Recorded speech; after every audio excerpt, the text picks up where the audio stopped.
Você sabe de fato o que é videogame? Se você é jogador, talvez conheça a resposta melhor do que ninguém. Mas se não for, ainda assim pode ter uma ideia. No início, os jogos eram vistos como algo bobo, coisa de criança, perda de tempo. Talvez muita gente ainda pense assim, por preconceito, por desconhecimento ou simplesmente por nunca ter tido contato com o que essa arte pode oferecer. Poderia te dar 1 milhão de argumentos para desconstruir essa visão, mas prefiro seguir por um único caminho: mostrar. Mostrar como os videogames podem ser tão únicos, tão marcantes, quanto o cinema ou a música. Mostrar histórias que emocionam na madrugada solitária. Personagens vivos, densos, memoráveis. Mundos fantásticos e, às vezes, assustadoramente reais. E, acima de tudo, mostrar o poder da interação, a conexão íntima entre jogador e narrativa. Acreditar que videogames são arte é entender que eles nos transformam, nos fazem pensar, nos fazem sentir. Por isso te convido a conhecer uma obra que reúne tudo isso, e ela se chama Death Stranding.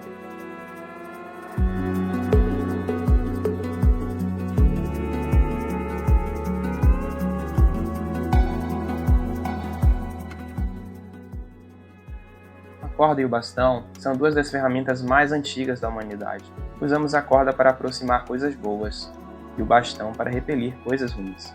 Foram nossos primeiros amigos e nós os inventamos. Onde quer que houvesse pessoas, sempre havia cordas e bastões.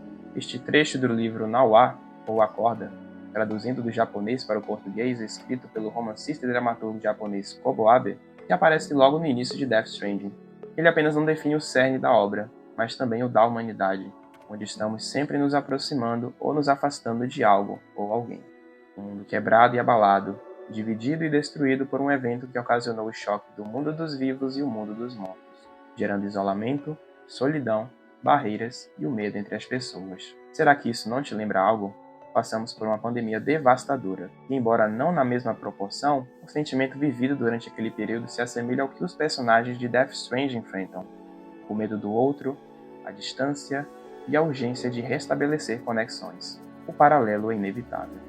É nesse cenário de catástrofe e caos que acompanhamos Sam Porter Bridges, um portador encarregado de realizar entregas para pessoas isoladas em seus abrigos, incapazes de sair por conta dos perigos que rondam o mundo lá fora. Entre esses perigos estão os EPs, entidades do outro lado, espíritos presos à Terra que não conseguiram atravessar completamente para o mundo dos mortos. Há também as mulas, ex-entregadores que desenvolveram um vício obsessivo por cargas e que agora vivem para roubá-las, e os terroristas separatistas que desejam romper de vez qualquer tentativa de unificação da América e da própria humanidade. A jornada começa, de fato, quando Sam realiza uma entrega para Bridges, organização liderada por sua mãe adotiva Bridget Strand, também presidente da América. Em seu leito de morte, ela confia a Sam uma missão quase impossível: reconectar os Estados Unidos, e com isso, restaurar os laços perdidos da humanidade através da rede Piral, uma espécie de internet do futuro que ultrapassa tempo e espaço. Para cumprir esse objetivo e trazer uma fagulha de esperança em meio ao colapso, Sam contará com a ajuda de um bebê, sigla para Baby Bridge, que é um bebê encapsulado em um útero artificial. E esses bebês são capazes de detectar as EPs por serem uma ponte entre o mundo dos vivos e o mundo dos mortos. Esse vínculo com o bebê e o que ele representará será central não apenas na jogabilidade, mas na própria mensagem do jogo. Death Stranding não é apenas um jogo, mas uma obra de arte fantástica que nos faz refletir sobre as relações humanas, as conexões que criamos ao longo da vida, e como tudo isso molda nosso crescimento pessoal. Mas antes de mergulharmos mais profundamente na obra, vamos conhecer um pouco da mente por trás dela.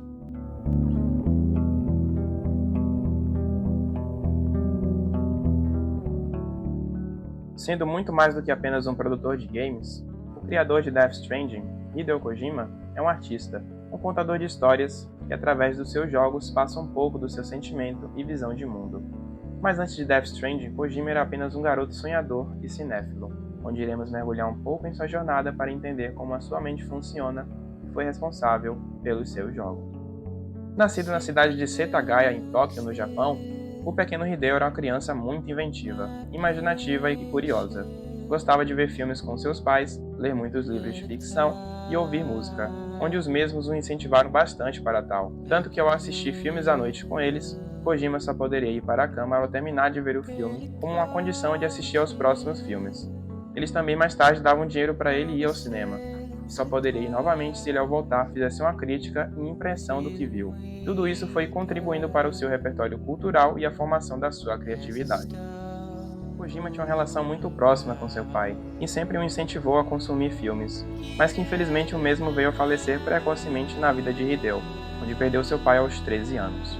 Esse acontecimento mudou profundamente a vida de Kojima, deixando uma marca profunda de solidão e conexão com as pessoas, temas que futuramente iriam ser abordados em seus jogos. Então, de certa forma, os filmes sempre estiveram ligados à vida do Kojima. Inicialmente ele sonhava em ser um cineasta, mas por conta da história de um tio na família, que também era artista, o mesmo nunca alcançou nenhum tipo de sucesso ou reconhecimento. Isso fez Hideo se desencorajar um pouco, investindo numa faculdade de economia, mas sempre mantendo a sua chama artística acesa. Durante a faculdade, escrevia alguns contos que frequentemente eram publicados no jornal, mas na maioria das vezes suas histórias eram rejeitadas por conta da sua complexidade e não caber em um formato de conto. Hideo frequentemente detestava limitar as suas histórias e sempre as gostou de incluir bastante detalhes da sua narrativa. Foi nesse período de busca e inquietação criativa que Hideo descobriu os videogames. Na época, a mídia ainda engatinhava, e para muitos era apenas um passatempo ou um brinquedo tecnológico, mas para Kojima, os games representavam algo muito maior, um espaço onde ele poderia unir as suas paixões, o cinema, a literatura e a música, em uma forma de arte interativa e imersiva. Em 1986, Hideo Kojima entra na Konami, uma empresa que ainda buscava consolidar seu nome no mercado, antes de lançar grandes franquias como Silent Hill, Pro Evolution Soccer e a própria saga Metal Gear. Kojima começou como designer, mas não tinha conhecimentos técnicos sobre programação ou desenvolvimento de jogos. O que ele tinha, no entanto, eram ideias extraordinárias, muitas vezes vistas com desconfiança ou até ironia por parte dos colegas. Diziam que ele viajava demais e que não sabia nem programar.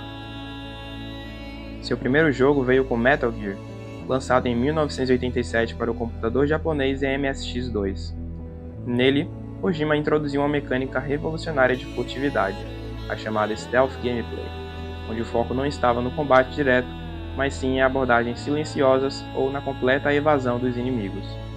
O objetivo era a infiltração, e Kojima conseguiu tirar leite de pedra do hardware limitado da época, introduzindo ideias que pareciam impossíveis para aquele sistema.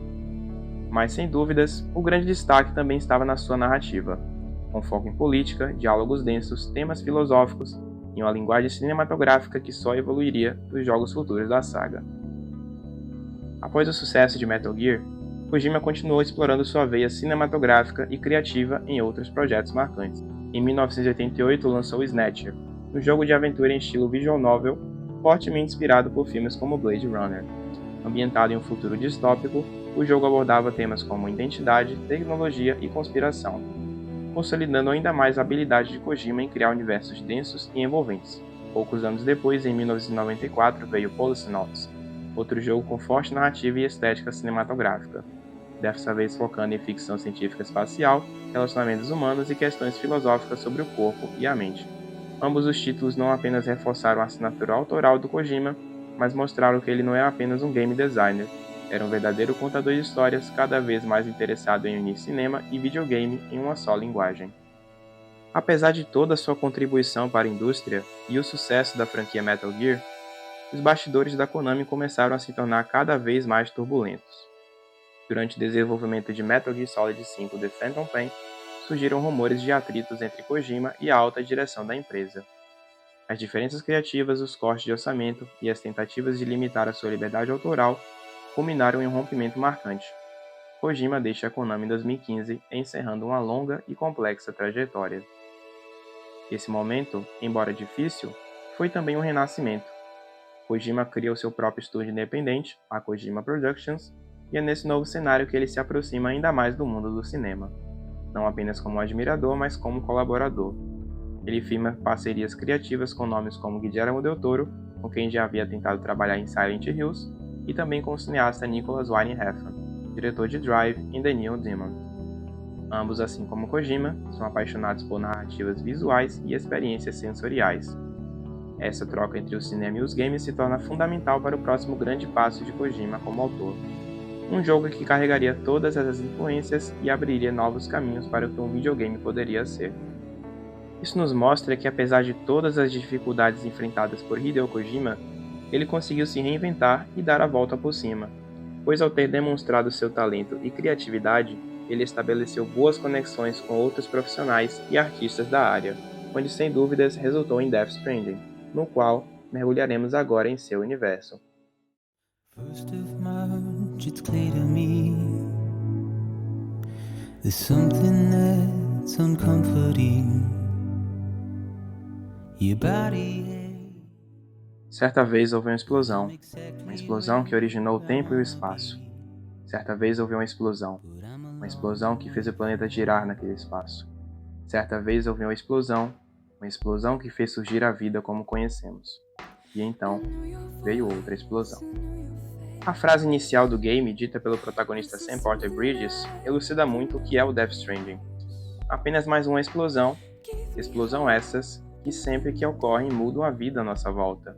No cenário dessa história, um evento catastrófico ocorreu, uma explosão, só que dessa vez envolvendo a vida e a morte. Simplesmente um choque entre os seres vivos da Terra e os mortos do outro lado se encontraram. Estes que já não estavam mais presentes no planeta de forma material, agora estavam vagando pelos planos terrenos e espalhando destruição, caos e medo por onde passavam.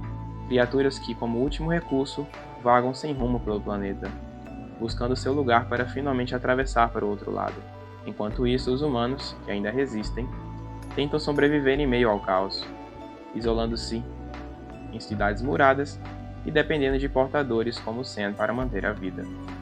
Mas há um detalhe: toda vez que humanos e EPs se cruzam, o resultado é sempre fatal. E por falar neles, os portadores, dos poucos humanos que ainda deixam as cidades para se arriscar e fazer entregas, seja qual for o tipo ou o destino, são verdadeiros exemplos para a humanidade que, mesmo em meio à crise, tentam manter acesa a chama da conexão entre todos nós.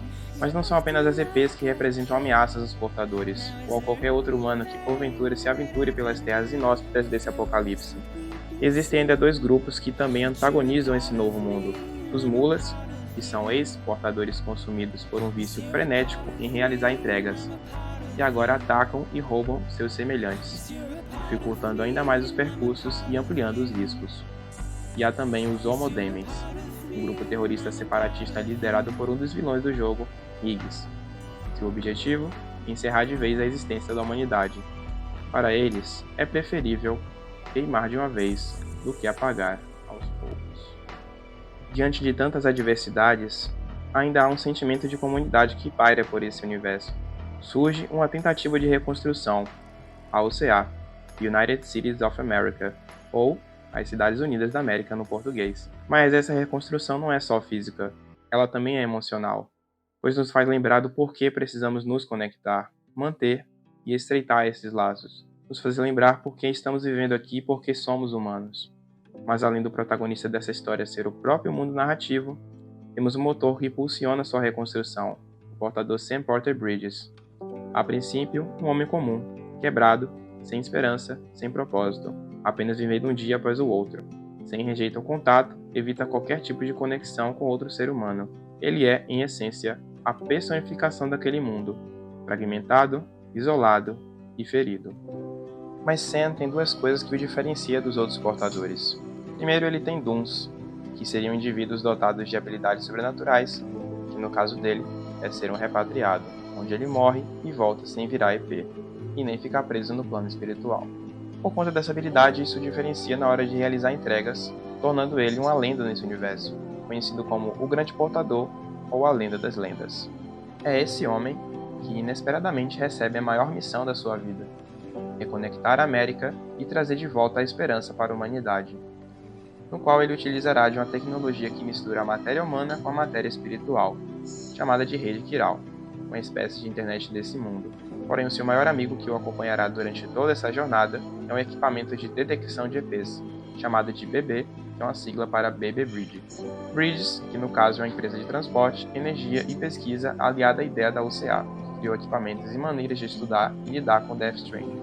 BBs que nada mais é que um feto real colocado em uma cápsula que simula como se estivesse ainda dentro do útero da mãe, chamada de Matrimor.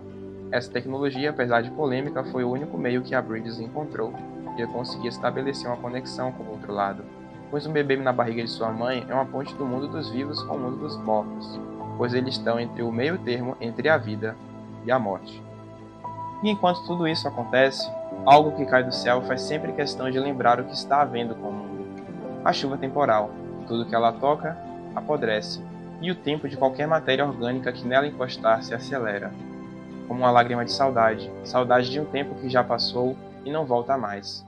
O tempo destrói tudo, mas também pode pavimentar o caminho para um tempo futuro melhor.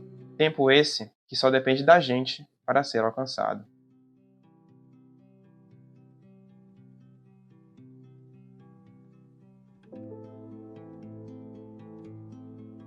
Afinal, o que é ser humano para você? Não no sentido etimológico da palavra, mas de fato, o que é ser um humano? Demonstrar emoções? Nossas características biológicas e fisiológicas? Ou talvez o nosso poder de nos entregar para outras pessoas, caminhar pelos mais profundos vales da morte e da psique humana? Ou quem sabe, estreitar as mais duradouras relações da nossa vida? Se sacrificar por um ente querido é difícil, porém possível quando amamos alguém. Mas, e se o sacrifício fosse por pessoas que você nunca viu na vida? Seria esse o mais belo ato da humanidade? Se entregar por pessoas desconhecidas? Ao caminhar pelo mundo de Death Stranding, você não apenas realiza uma entrega ou uma tarefa, mas sim carrega uma mensagem. Uma mensagem de resistência. Pois mesmo em momentos difíceis, a humanidade nunca deixou de caminhar e seguir em frente. De mesmo com tudo nos jogando para baixo e querendo nos fazer desistir, nós não desistimos. E até ajudamos indiretamente ou diretamente pessoas ao longo do caminho. Passamos um período que se assemelha muito emocionalmente ao vivido na história do jogo. Obviamente não em mesma escala, porém em sentimento. A pandemia da Covid-19, ocorrida no início de 2020, conversa muito com a solidão, o isolamento e o medo do que poderia ocorrer no futuro. As pessoas foram obrigadas a se isolar em suas casas por conta desse perigo invisível, assim como as EPs do jogo. O contato com o mundo dos mortos, mesmo que talvez de forma simbólica, pois rompemos conexões com o outro lado ao perdermos parentes e amigos.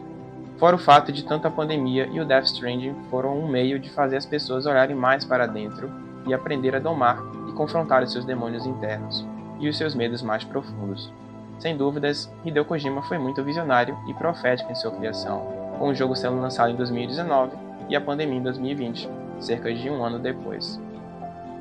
Mas apesar de todo o perigo invisível, tanto em Death Stranding quanto durante a pandemia, dezenas de Sans saíram de suas casas e realizaram esse sacrifício ao redor do mundo, para manter a nossa sociedade conectada e viva para o futuro, seja na saúde, na sobrevivência ou na economia.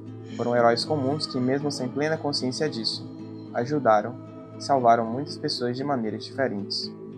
Assim como Sam, eles também decidiram caminhar e se entregar.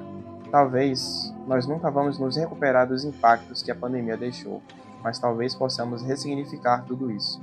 Entre tantas perdas, tantas memórias apagadas pelo tempo, podemos aprender que a verdadeira entrega não está no destino final, não do ponto A para o ponto B, mas sim a intersecção entre esses dois pontos, que seria a nossa jornada pela vida. Pois por esse caminho, iremos cair, chorar, rir, amar, levantar e seguir em frente, atravessando as pontes e quebrando barreiras, como a corda e o bastão, usar a corda para aproximar e o bastão para repelir aquilo que é ruim, e assim nos tornarmos cada vez mais fortes, rumo ao futuro, rumo ao desconhecido, rumo ao indomável.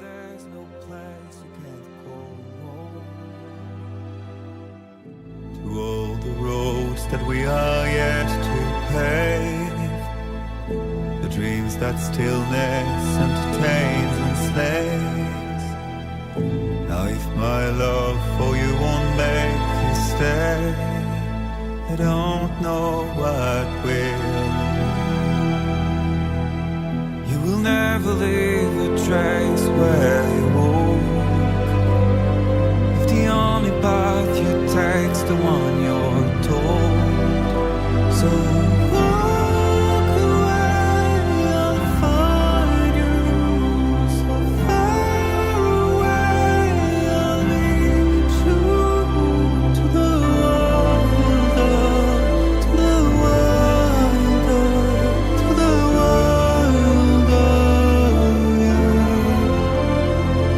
To the wild.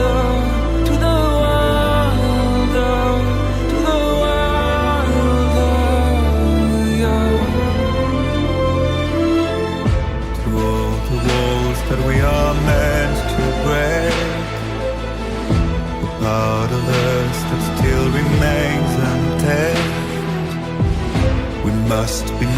than animals in chains. It's a poison that kills. Would you let the wind tell you where